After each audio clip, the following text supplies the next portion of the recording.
Assalamualaikum warahmatullahi wabarakatuh.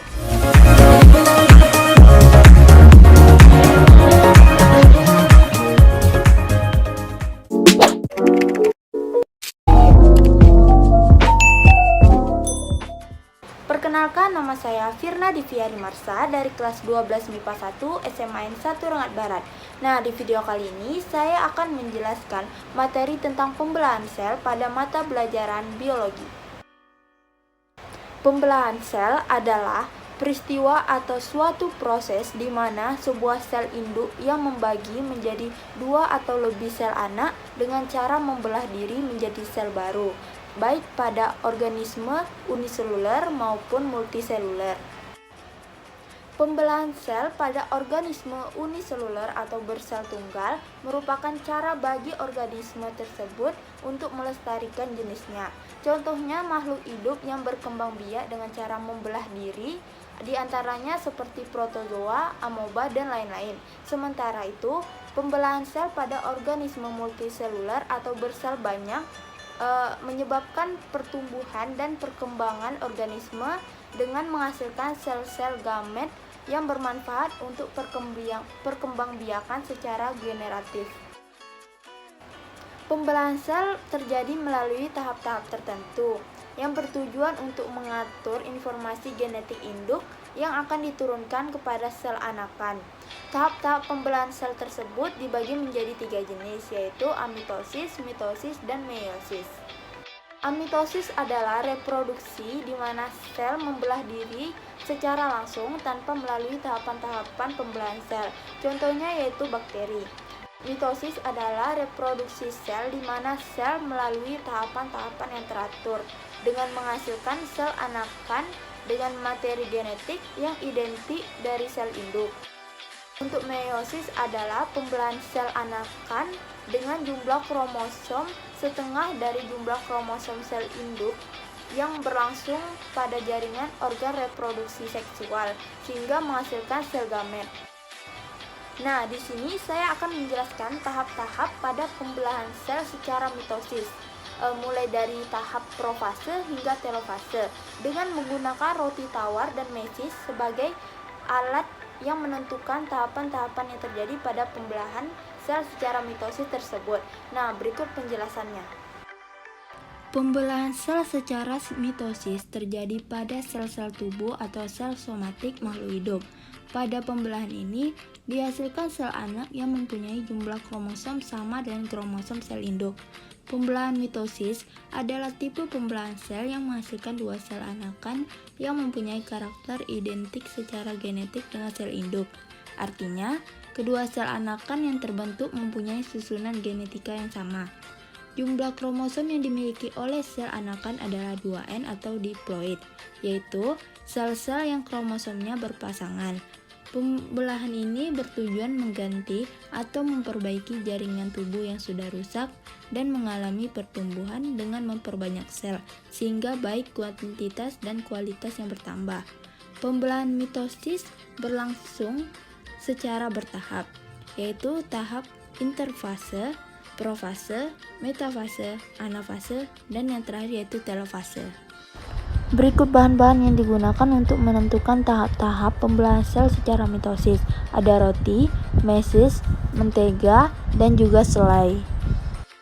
Pada tahap pertama adalah interfase, yaitu terjadi proses persiapan dan penimbunan energi oleh sel untuk melakukan pembelahan. Interfase merupakan fase terpanjang dari siklus sel. Pada saat interfase, sel tidak menunjukkan adanya perubahan morfologi, tetapi sel tersebut aktif melakukan metabolisme. Pada kromosom tidak terlihat karena masih dalam bentuk kromatin, yaitu benang-benang halus yang tersusun atas molekul DNA, RNA, dan protein. Di bagian luar inti sel terdapat sentrosom, yaitu organel sel yang berfungsi untuk mempertahankan jumlah kromosom antara sel induk dan sel anak agar tetap sama selama pembelahan sel. Selanjutnya, tahap awal pembelahan sel yaitu tahap profase. Pada awal profase, sentrosom mengalami replikasi sehingga menghasilkan 2 sentrosom. Kemudian setiap sentrosom akan bergerak ke kutub-kutub inti sel yang letaknya berlawanan. Di saat yang bersamaan, mikrotubulus mulai terlihat di antara 2 sentrosom. Mikrotubulus ini merupakan serat protein panjang yang memanjang dari sentriol ke segala arah. Lama-kelamaan, mikrotubulus akan membentuk seperti gulungan benang-benang yang bisa kita sebut dengan benang-benang spindle. Di tahap ini juga, benang-benang kromatin mulai mengalami penebalan, yang kemudian membentuk kromosom. Kromosom ini terdiri dari 2 kromatid identik yang terikat pada sentromer atau kepala kromosom. Setiap sentromer memiliki 2 kinektokor yang merupakan formasi protein dan menjadi tempat melekatnya benang-benang spindle nantinya. Di akhirnya, tahap profase, nukleus dan membran inti sel mulai menghilang. Selain itu, sentrosom telah sampai di kutubnya masing-masing. Benang-benang spindle pun akan membentang dari kutub satu ke kutub yang lain. Benang spindle ini nantinya akan berperan untuk menarik kromosom ke bagian tengah inti sel di tahap selanjutnya. Pada tahap yang ketiga yaitu tahap metafase. Nukleus dan membran inti sel sudah tidak terlihat. Masing-masing kinetokor pada sentromer dihubungkan ke satu sentrosom oleh benang-benang spindle. Kemudian, pasangan kromatid bergerak ke bagian tengah inti sel atau bidang ekuator dan membentuk lempeng metafase. Posisi kromosom yang terletak pada bagian tengah inti sel ini membuat jumlah kromosom dapat dihitung dengan tepat dan bentuk kromosom juga dapat diamati dengan jelas.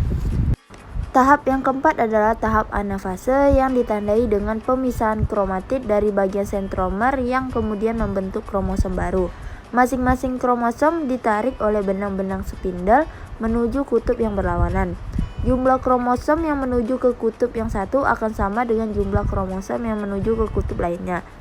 Pada tahap akhir anafase, kromosom hampir sampai ke kutubnya masing-masing. Selain itu, sitokinesis juga mulai terjadi. Sitokinesis merupakan fase pembelahan atau pemisahan sitoplasma organel dan membran seluler. Pembelahan ini dimulai dari pinggir sel atau membran sel menuju ke bagian tengah sel sehingga akan menghasilkan 2 sel yang disebut sel anak. Selanjutnya kita masuk ke tahap akhir pembelahan mitosis yaitu tahap telofase.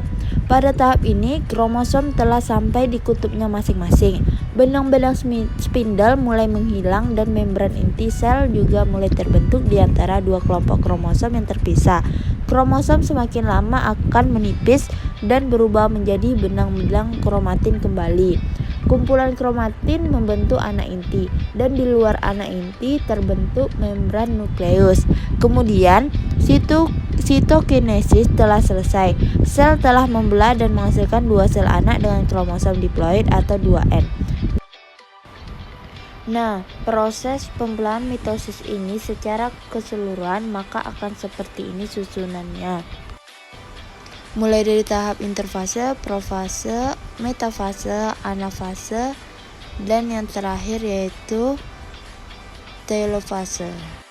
Nah, jadi tujuan sel mengalami pembelahan ada 3 yaitu pertumbuhan, perbaikan, dan reproduksi atau perkembangbiakan.